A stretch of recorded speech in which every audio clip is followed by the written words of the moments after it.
So we are going to start the third poem today. The title of the poem is The Duck and the Kangaroo by Edward Lear. So this is a poem prescribed for BCom Part 3 Semester 6. The title of the poem is The Duck and the Kangaroo, and the name of the poet is Edward Lear. Edward Lear's lifespan is 1812 to 18 to 88. 1812 to 88. This was lifespan of Edward Lear. He was an English poet, artist, illustrator, and travel writer. He traveled extensively in Greece, Egypt, and all over the Indian subcontinent, Sri Lanka, and the Italian peninsula, and painted a vast number of landscapes. He is best known for the limericks and nonsense verse he wrote and illustrated. The term nonsense verse refers to playful, funny poems that have no deeper meaning beyond the amusing or fantastical situations described in them, and which make use of puns, rhyme, silly imagery, invented words, and a strong rhyme. So these are the things we find in nonsensical poems. So Edward Lear, he is one of the famous English poets. Speciality about him is that he has traveled a lot, and he has traveled to Indian subcontinent as well, to Sri Lanka as well. And this particular uh, poem is nonsense verse. Nonsense verse. So we use the word nonsense when we listen or read something which has no sense at all, which has no meaning at all. So that word is nonsensical, nonsense. Sometimes when we say it is nonsense, it means it is, it doesn't have any meaning, meaningless, or there is no sense behind it, there is no rationality behind it. That situation we call nonsensical. So Edward Lear writes nonsensical poems.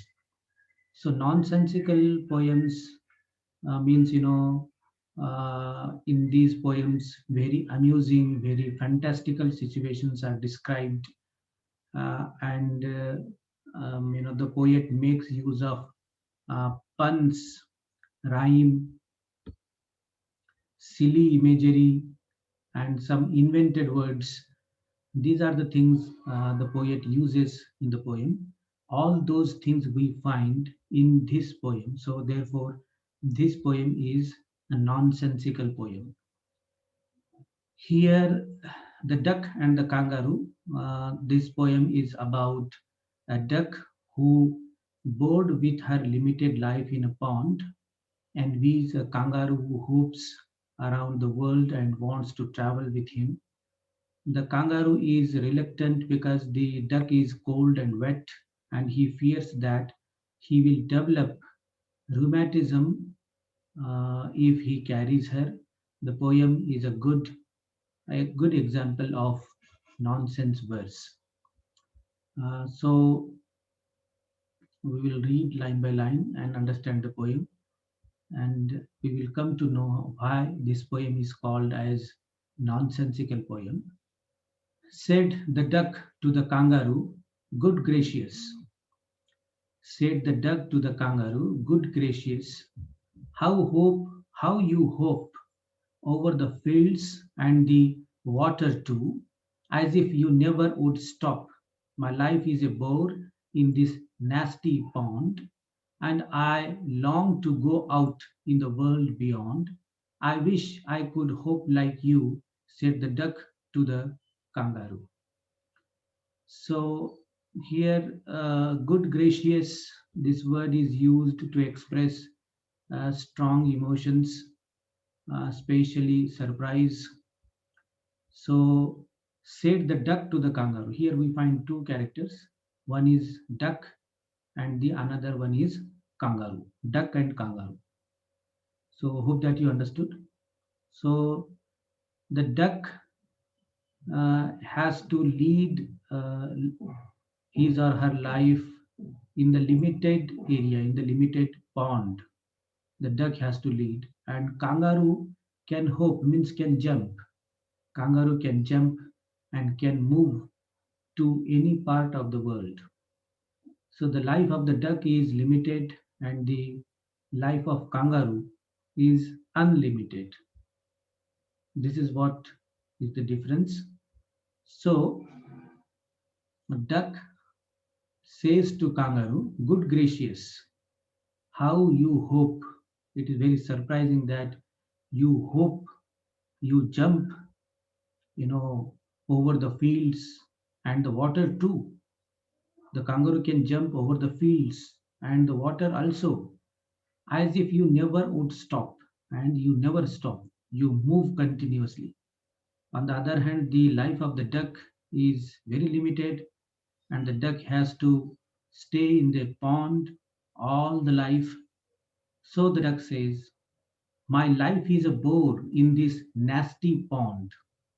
Nasty means very bad, very unpleasant, a nasty pond, and I long to go out in the world beyond. So, which is the world beyond for the duck? The world out of this pond is world beyond for the duck. And the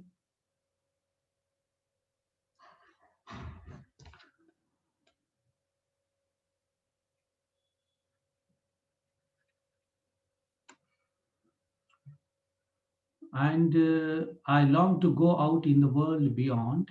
I wish I could hope like you, said the duck to the kangaroo. So the duck has the wish to hope like kangaroo, and she the duck expresses his or her surprise over kangaroo's unlimited life, kangaroo's happy life. So the duck says in the second stanza, the duck says, "Please, please give me a ride on your back. Please give me a ride on your back," said the duck to the kangaroo. "I would sit quite still and say nothing but quack." What the duck says, "Please give me a ride on your back."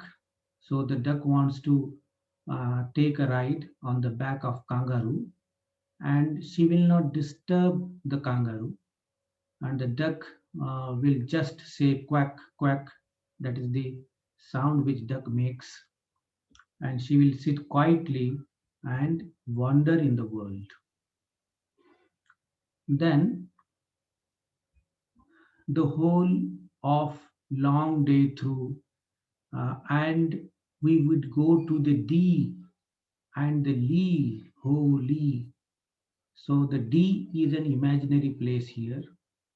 So the duck says that they will wander beyond the pond uh, to D and to Lee, and they move around the world and enjoy life, so that the duck can see the whole world over the land and over the sea.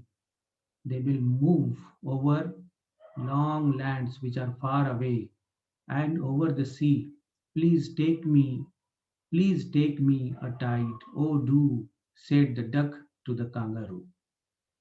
In the third stanza, said the kangaroo to the duck. Now it is the turn of the kangaroo to answer duck. So the kangaroo says, "This requires some little re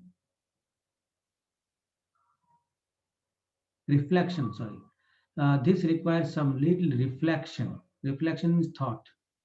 So the kangaroo says, "I have to think over the proposal which you have put forward. So the kangaroo says, I need to think over it. Perhaps on the whole, it might bring me luck. So the kangaroo says, so when the kangaroo will take the duck around the world, it may bring some luck to him. And there seems but one objection, but there is one objection. There is one problem. Your objection in the sense there is one problem, which is if you will let me speak so bold. So he says that, so the kangaroo says that, I will speak out boldly, and boldly, and he says that, let me speak it clearly. Your feet are unpleasantly wet and cold. The feet of the duck are very cold, wet and cold, and from due to the wet and cold feet of the duck, the kangaroo may get disturbed and would probably give me the rheumatis, said the kangaroo. Rheumatis is the disease of bones. So he may suffer from rheumatis due to the cold and wet, uh, due to the cold and wet uh, feet of the duck. Said the duck, as I sat on the rock,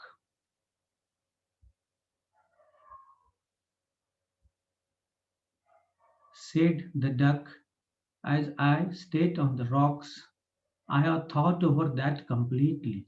The duck says, the duck has already thought over it, and the duck has, uh, you know, some, the duck has a plan. So the duck has a solution over the problem, and I bought four pairs of worsted socks. So the duck has bought 4 pairs of worsted socks, high quality woolen socks. The duck has bought, which fit my web feet neatly, and these socks, they are fit for his web feet. And to keep out the cold, I have bought a clock, and the duck has bought a clock as well, to keep himself and the kangaroo safe from the cold. And every day a cigar I'll smoke. So this is very humorous thing. The duck says that I will smoke a cigar every day to keep the duck warm.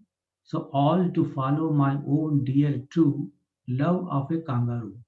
All to follow my own dear true love of kangaroo.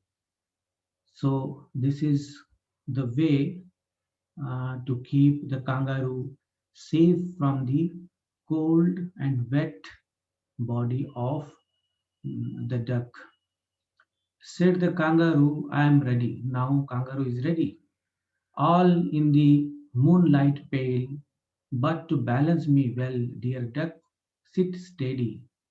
So the kangaroo is ready, and the kangaroo says in the moonlight pale, but to balance me well. The duck has to sit properly, well balanced on the back of kangaroo, and quite at the end of my tail.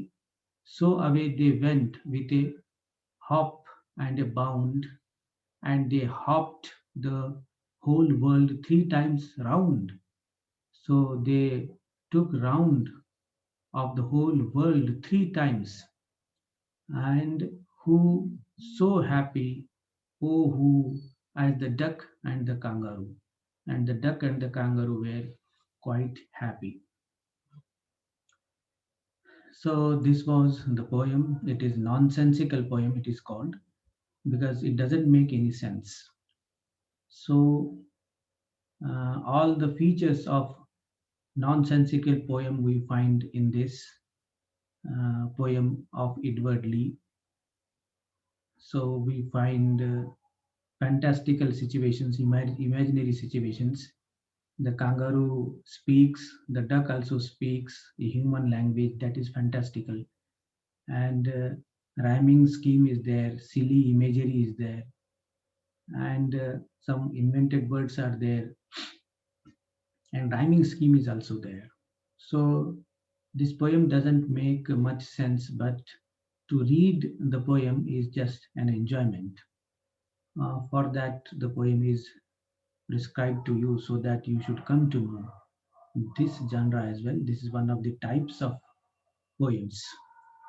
So here the poem ends. So I stop